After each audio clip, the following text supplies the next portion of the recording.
71% of these often do, either not delivered on time or budget or don't deliver against requirements. I'm going to look at some of the causes of those failures. We'll also have a look at some of the court rulings and what they say about this, and how that can help us get things back on track. And when things do go back on track, as I say, one of the things we mentioned in the blurb about the webinar was we'll go through around 9 key steps to help you get things back on track. And so also we'll look at 1 or 2 things that you can have a think about straight away today if you've got projects that are back on track. Best practice group, what do we do?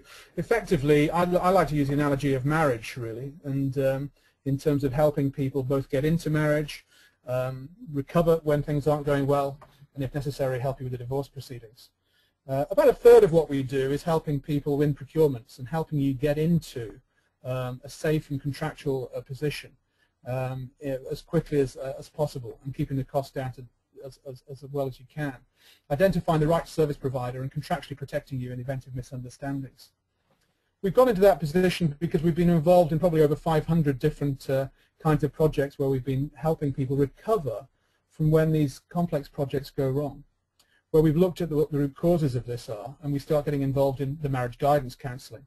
Realigning projects, helping us to understand why did we get into these relationships in the first place, and help get the governance processes back on track to ensure the benefits are realized. And still quite a bit of what we do is in the divorce proceedings. It is how you get out of these contracts, but it's very important to make sure that everybody gets out in as win-win a position as possible, making sure that you maintain your business as usual. Identifying what the true motivations are behind the exit is clear, but also making sure that you do so with the lowest risk and complete confidentiality. So there's effectively 3 things we do, but it is all around these complex relationships. And the way we do these things is we generally start off with a health check where we're trying to look at what are the objectives. So if anybody is in this position, what Best Practice Group do is help you by saying, okay, where are you at with your complex provider relationship? Are you at the outset thinking about getting into one? Have you got one that is coming off track that you're losing control of? And helping you to get the outcomes where we can ensure that we understand what is going well. Generally, things are going well within projects, even when they don't look good. What are you doing that is good? But what are the risks and the obstacles? And then ultimately looking at what the best route forward is.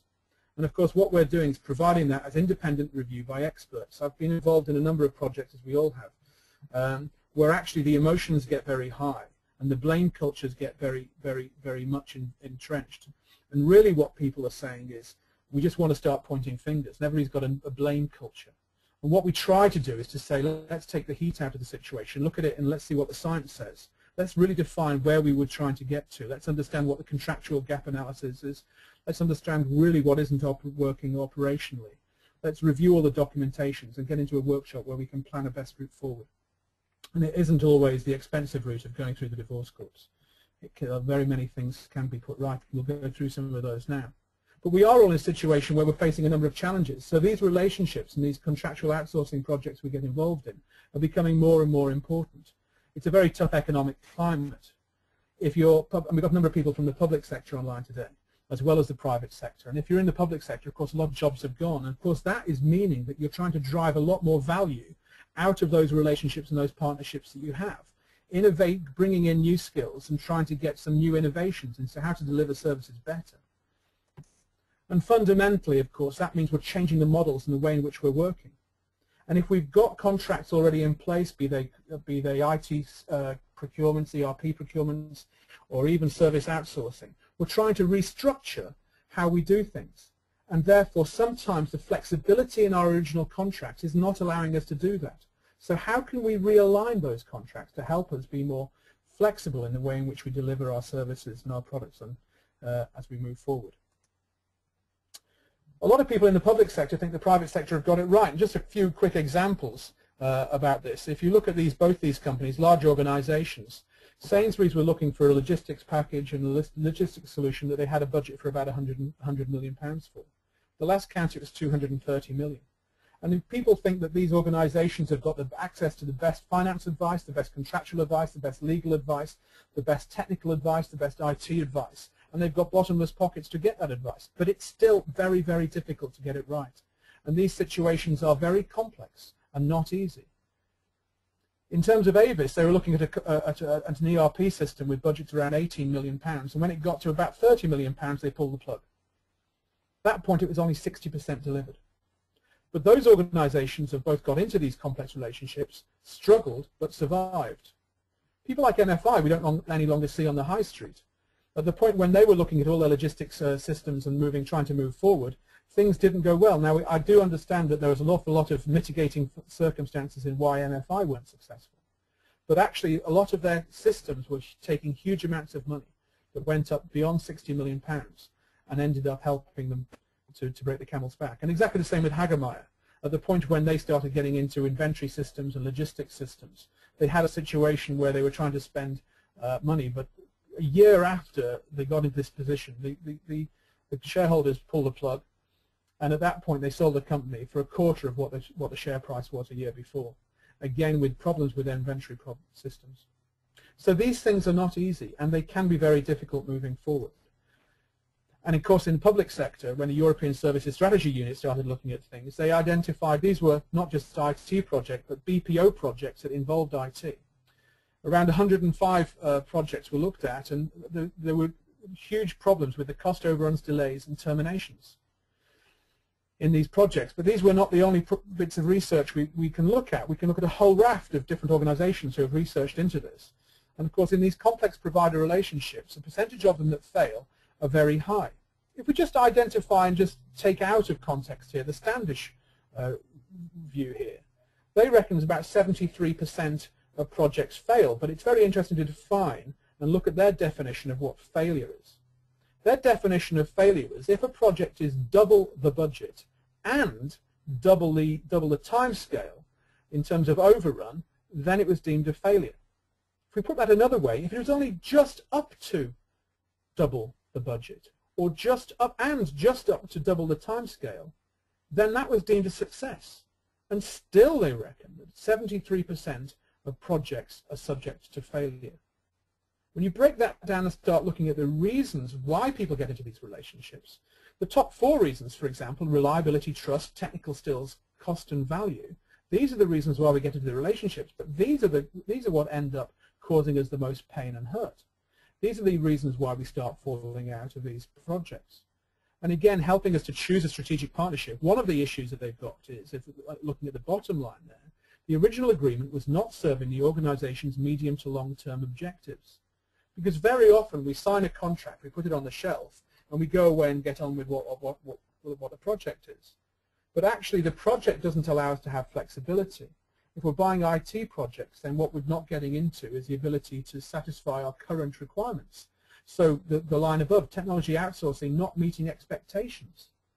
5 years ago, nobody was expecting to want to have the new technologies of Windows 7 or anything like that in our projects. But now we want to expect that. But do you have that flexibility to build that into how you're working? So what are the common challenges? It was interesting, I was talking to somebody a little while ago, and we were talking about CRM. I was at a county council. It wasn't a CRM position, but actually they said it's very difficult to even identify what we do as a business in this council. So when they were looking at things like CRM packages, you go to the different parts of the organization, there was very little internal consensus on what they wanted from the provider. And so how do you then communicate the expectations to make sure those expectations are met by the provider if we can't even agree internally on what we should be doing? And how do we measure the cost effectiveness of what's being delivered if everybody cannot agree in terms of how that should be happening? And getting into these relationships is also very complex. So we have very clear procedures for procurement to ensure that when we do things well, we're not leaving ourselves at risk of being challenged by unsuccessful providers because we haven't followed the procedures correctly. So we need to ensure that when we get into provider selection, we're looking at how we do that in the right way, and we understand how we merge the cultures. So the provider relationships you get into are very clear that there needs to be a very clear and simple way of getting into it, but defining who you want to align with. And very much in the public sector, aligning of their profit culture with your service delivery. Sometimes it's not that easy. And aligning the contractual terms to take consideration for that is also very complex. And around the whole of this area, it's about making sure we improve performance, manage to provide misunderstandings and improving performance without jeopardizing the relationship. So as the relationship moves on, we were looking to change what we need to do and how we need to do it, and making sure there's flexibility enough to ensure that we can do that. And then what happens if it all goes wrong? How do we cope with all of that? So these strategic providers, they need to understand our problems because we're reliant on them. So all that complexity in terms of how we work and how we relate to each other and how the organizations mesh together to provide a service, we need to respond. They need to respond to our needs, and they need to understand what our needs are. And there's a number of court rulings that help us to do that. Stevenson and Blake were talking very much in terms of making sure that a service provider is given that opportunity to ask the right questions pre-contractually.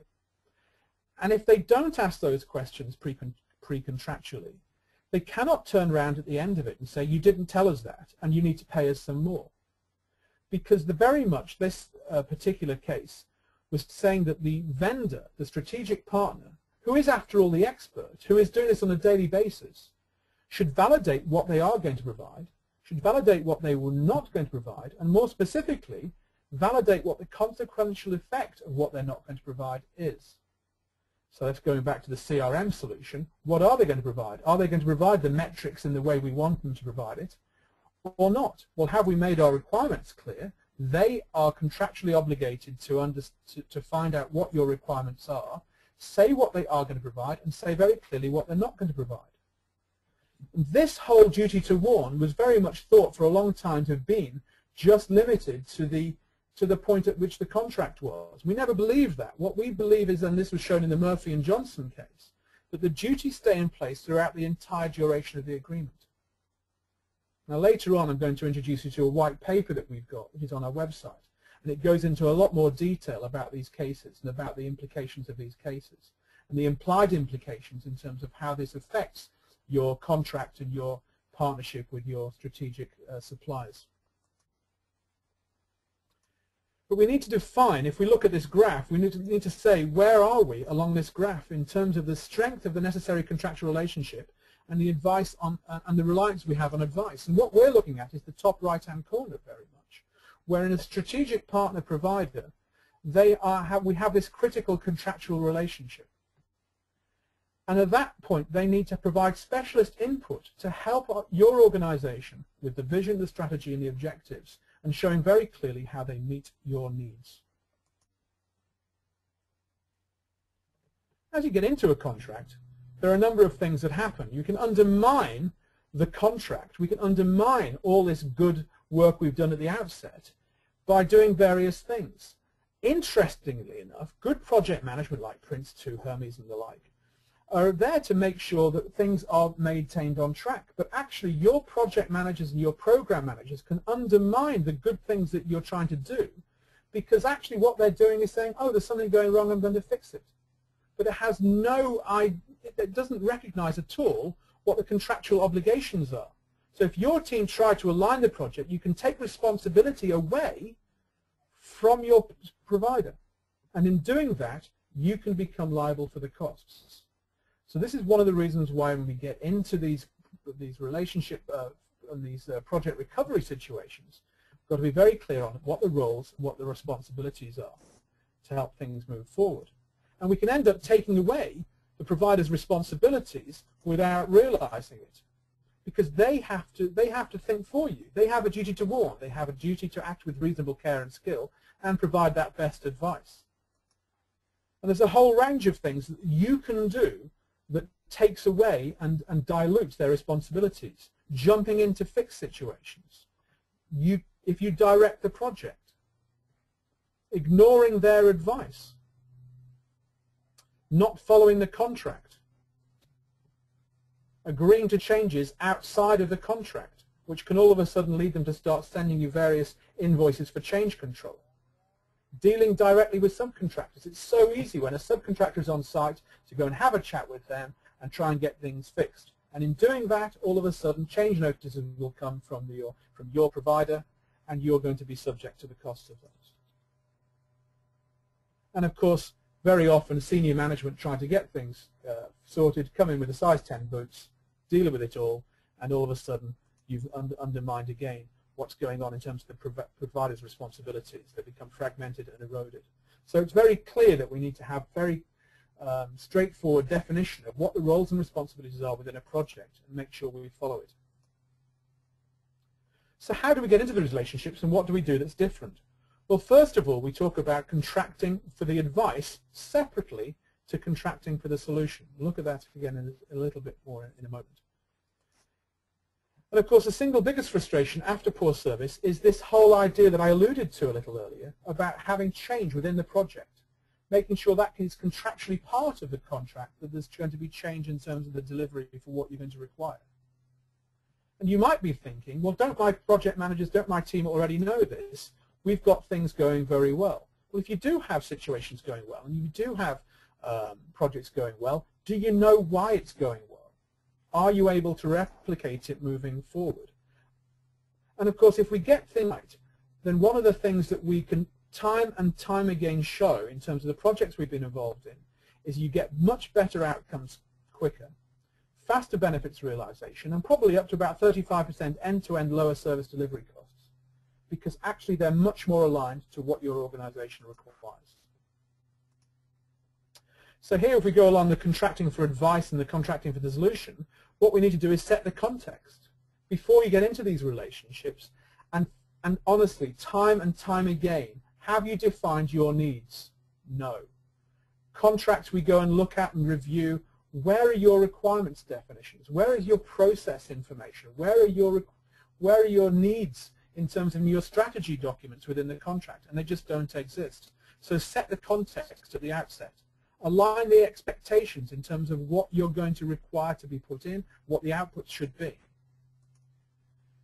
And at that point, you're going to start shortlisting, getting terms of reference, the contracting for the terms for the advice and the contract terms for the solution.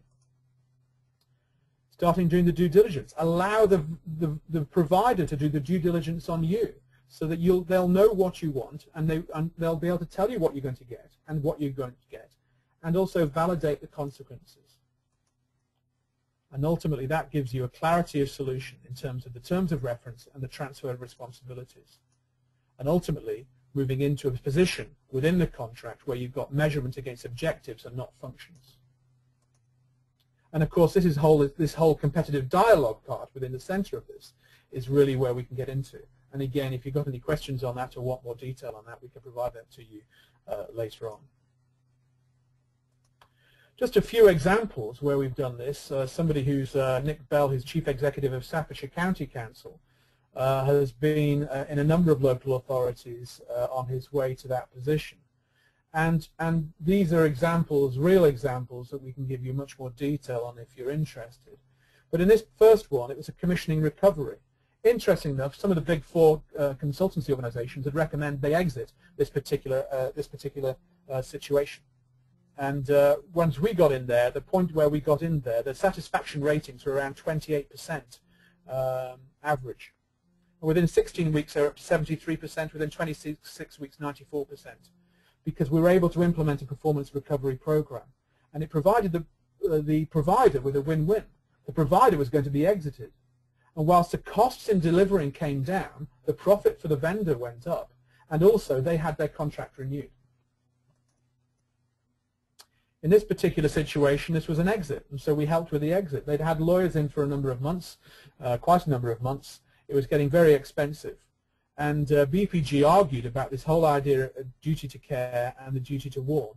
And within 90 days of our involvement, there was a satisfactory exit, and also cashable savings and compensations back to the council involved. Very satisfactory result on that one.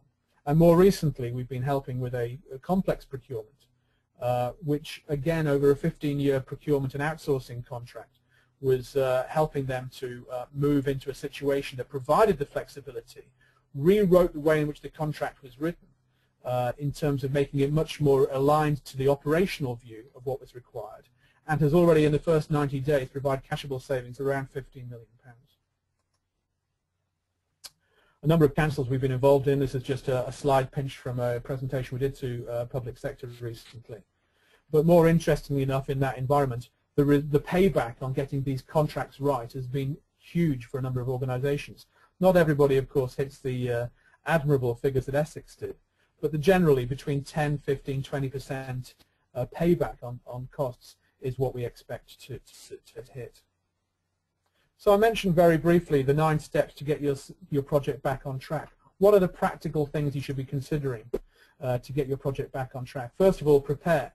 Make sure you understand exactly what the situation is. Get the information together. The vendor, if you're going to say our project is out of kilter, it is overrun, it is over budget, the vendor cannot only deal with quantified issues. What benefits and processes were you originally expecting from your vendor? Secondly, be armed with contractual knowledge. Make sure you understand your contract. Too many people have not actually read it since the day it was signed and probably haven't read it much before then either. So are your requirements and your expectations documented in it? Quantify the losses. If the vendor is going to pick up the bill, it kind of motivates them. The financial operational costs and losses as a result of the difficulties should all be understood. Who is responsible for managing which part of the vendor project? What are the implied responsibilities on the vendors? Do you actually know that? Is it documented? Is it defined? And the objectives. What do you want fixed? You're getting into this position. Are you saying, actually, we just want to get out? Do we just want to remove the contractor? Or are we looking for a better relationship and a better performance? And actually, have we defined what better performance means? Is it getting too expensive to run a service? Is it getting over budget? Or is it just taking too long to deliver? What does good look like? And of course, considerations, well, you're going to say, I would say this, wouldn't I? But an independent validation, very often we come in because the emotions have run too high and everybody's blaming everybody else, both internally and externally. And did the vendor actually understand the operational implications of outsourced solutions? Do you understand the operational implications of outsourced solutions within the organization? And if you're going to write to the vendor, at that point you need to say, okay, we've got all our preparation done. We need to write to the vendor and explain what our contractual position is. But do not undermine it by getting the wording wrong. Not easy, very complicated to do this. A lot of issues to take into consideration. But set the context, explain what's gone wrong, what your objectives are, the time frame, success factors, and so on, and making sure that you have all this information down. And then when you do get to the formal meeting, understand what the vendor thinks has gone wrong, and discuss the issues and consequences to both the vendor and yourselves, and ask for resolutions. But make sure they are smart, they're all smart targets, to make sure that everybody knows exactly what the time frame is, make sure it's measurable, make sure it's realistic, make sure it's specific, and so on, so that you know exactly what you're looking for in terms of the resolution. And then at that point, start managing and measuring thus the improvement in terms of keeping everything and the objectives and your achievements in check. And definitely document everything that is happening. So just as I round off the first 30 minutes of this, obviously a very quick overview, is have a think about where the situations are now. What are the current relationships you are in? Are your key provider relationships already working well? And if they are, do you know how you can replicate them? Do they give you a duty to warn? Have they warned you? And do you have a process that allows your service providers so that with that opportunity so they can warn you of pitfalls? Do you give them that opportunity? Are you getting the best advice from your providers? They are the experts. They're doing it all day long, every day. To hark back to the analogy I gave before, buying a CRM system, you're going to buy one every, I don't know how many years, probably one in a lifetime. They're selling them and delivering them every day of the week to a number of people. Are you ensuring that you are getting the best advice from these providers? And is the process consistent across all your key providers? And are your project managers aware of the provider's duty to warn? Or are they inadvertently eroding the responsibilities of your providers? And do you have early warning systems so you can start identifying already when things are going wrong? And clearly one of the things that we do in this situation at Best Practice Group is we provide this ability to have a health check, a sanity check in terms of getting into these projects, fixing them, and helping you exit from them. And the more detail we have is in the white paper, which is all about the new court rulings, which we can provide you a link to download from the website or send to you if you'd prefer, with a lot more information about what I've just been talking about at a very high speed. Apologies for that overview of what we're doing. But let's just move in and hand over to Richard for a second and say, does anybody have any questions? And I'm not sure, I've not been looking and monitoring any of the stuff that's been going on, but are there any questions that anybody has got? Richard, let me hand over to you. Thank you very much, Peter. Thank you very much, Peter. Thank you very much, Peter. Thank you very much, Peter. Thank you very much, Peter.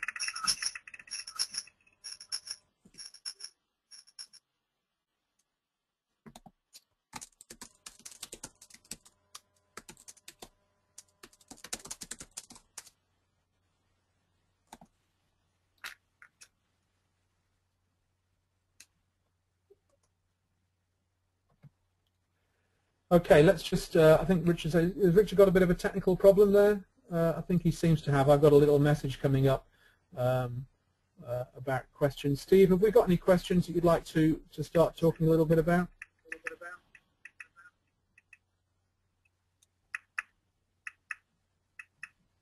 Hi guys, yeah, sorry about that. Richard's having some internet problems. He's just calling in now. But if you just, I'll just pull up the some questions for you, Peter, if you're okay with that. Yeah, sure, no problem. Carry on.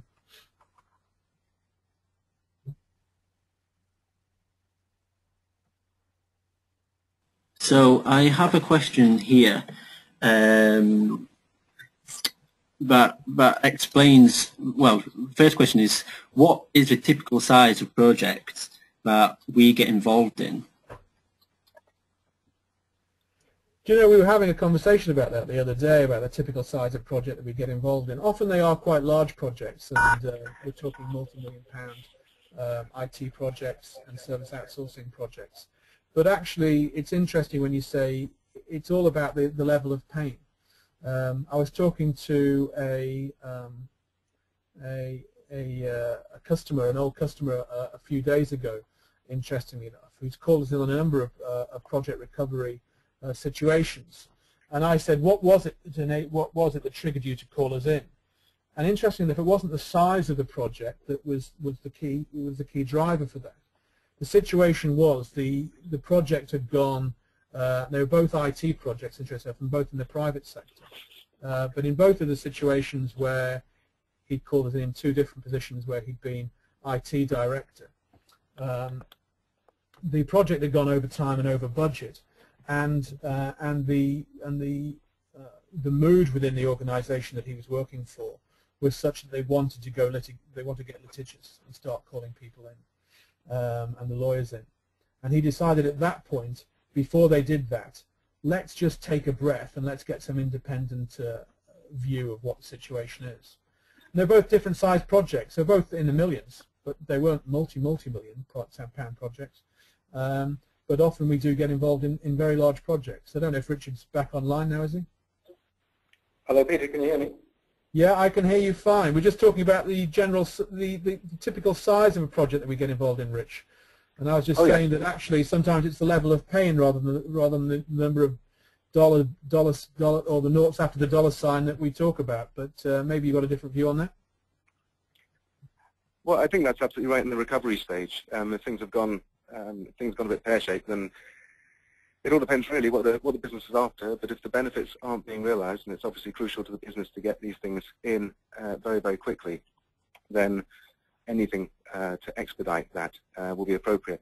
And thank you very much for your presentation there, Peter. The steps that you articulated there, that's absolutely the way to expedite things. We find that if things go straight to legalities and solicitors' letters and what have you, it can become something of a bun fight.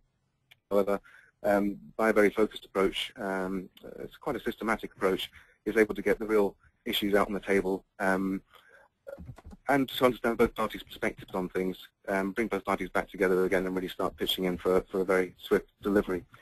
That's in the recovery space. I would say certainly when it comes to outsourcing projects or strategic partnerships or regular complex IT projects, yes, something in towards the six figures I would say would be a regular sized project. Okay. Any other questions? Yeah, I was going to say we've got an extra question. Questions going through? A question just come in for you, Richard.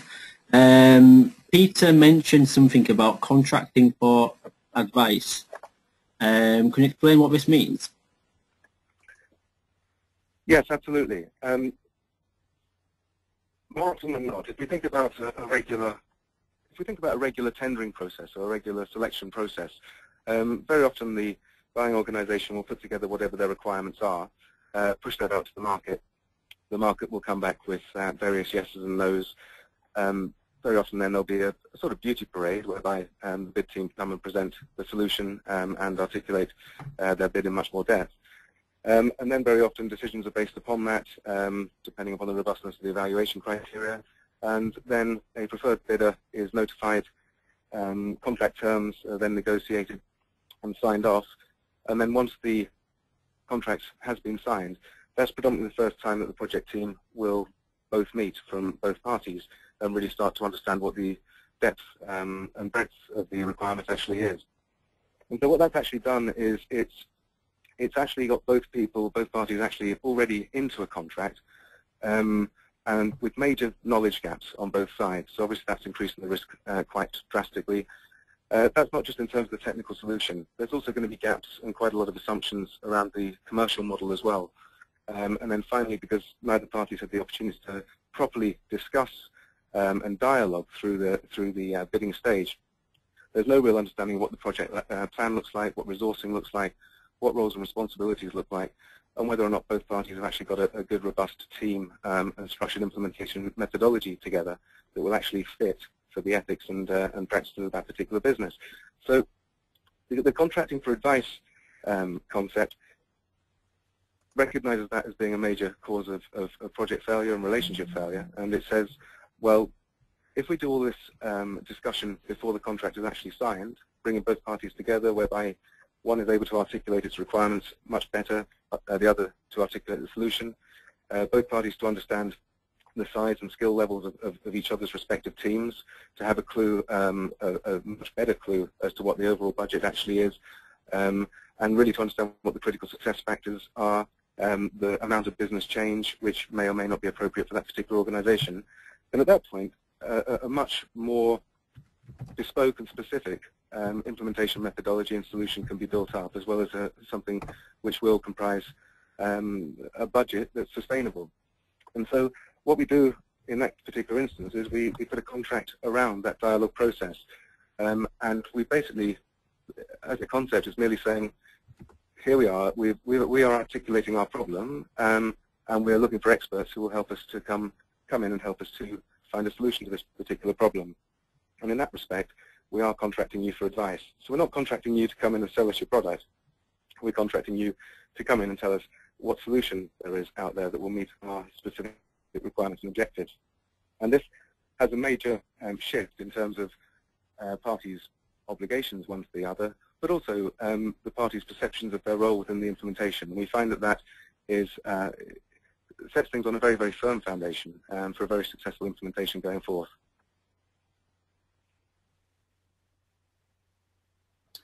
Thanks for that. Steve, we got any other questions, or did you pick up any other questions up earlier on, Rich, you'd like to cover, or any points that I might have flown over that you think might need a little bit more clarification? Well, we've got one other question in here, which I think is closely related, Richard, to the answer that you've just given us. But it asks, can you give some further examples of removing or taking away vendor responsibilities? Yes, I mean, there's many. Obviously, there were a few touched on, albeit briefly, during Peter's presentation there. Well, the vast majority of them, I find, certainly the pre-contractual stage of things, is to do just with the paperwork itself. And going back to the bid process, essentially, you know, the requirements go out. The vendors or the partners will come back with how those requirements will be met, and on the strength of that bid, the contract will be let. Now, within the contract, there's a clause called an entire agreement clause, and what that says is that unless it's actually attached to the contract, then any paperwork or agreements or representations or understandings or anything that's been discussed beforehand isn't actually part of the contract. That's a very important clause insofar as it actually sets a scope around what the contractual parameters are, so that's very helpful to avoid sort of scope creep and he said and she said. But at the same time, in my experience, it's very, very common actually for the supplier's response or the tender not to actually form part of the overall contract bundle.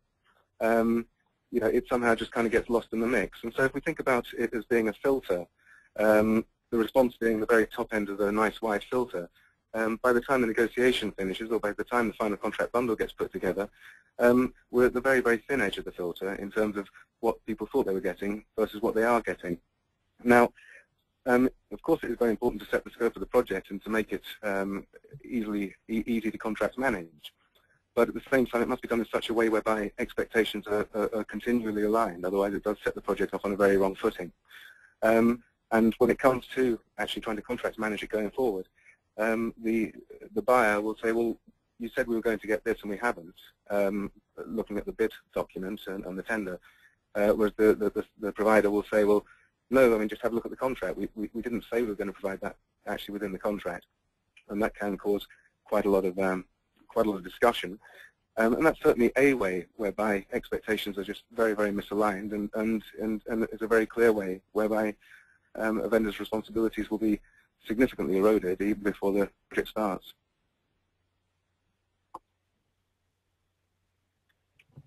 There are many others. I don't know if you want me to to carry on. Maybe one last question. Steve, have we got any more? I'm just flicking through the comment box. Last chance, guys, if you want to ask any more questions. I'm just going through my list. There's one here. But there's a question here. Does this apply to just IT projects? I know you also mentioned something about outsourcing projects. And also, does it apply to strategic providers? Is that one for me, Steve? Yep. Yes, it is, Rich. Yes, very much. I mean, obviously, the more complex the IT project, the more tricky it is to define requirements. If the requirements are defined well, then very often with particularly complex projects, those requirements will shift in a 3-month or even a 6-month period.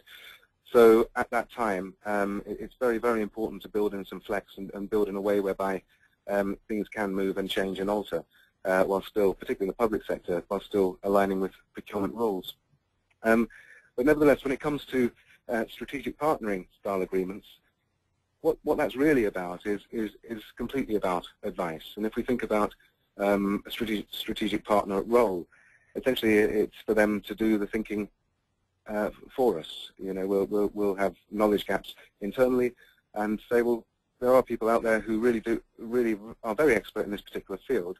If we employ these guys as our strategic partners, then we can understand what good looks like out there, and they can really help us drive the business forward and help us in our transformation. And so, at that particular point, the strategic partner will, of course, be providing advice. But at that time, of course, the advice could just be based upon maybe a few words here or a few sentences there, which are an absolutely sterling piece of advice and can end up allowing the organization to implement that and to realize very many benefits, maybe measurable in the millions.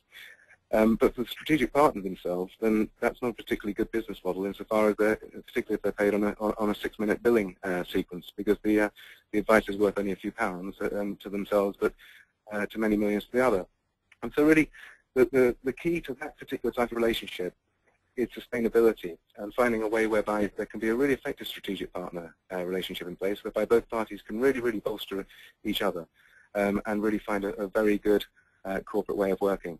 And so in that particular instance, yes, particularly contracting for advice, the setting out of roles and responsibilities, the understanding what the business model might look like, and how it's going to be sustainable does require quite a lot of upfront thinking. And there are various commercial models available there which really do help to sustain and perpetuate that.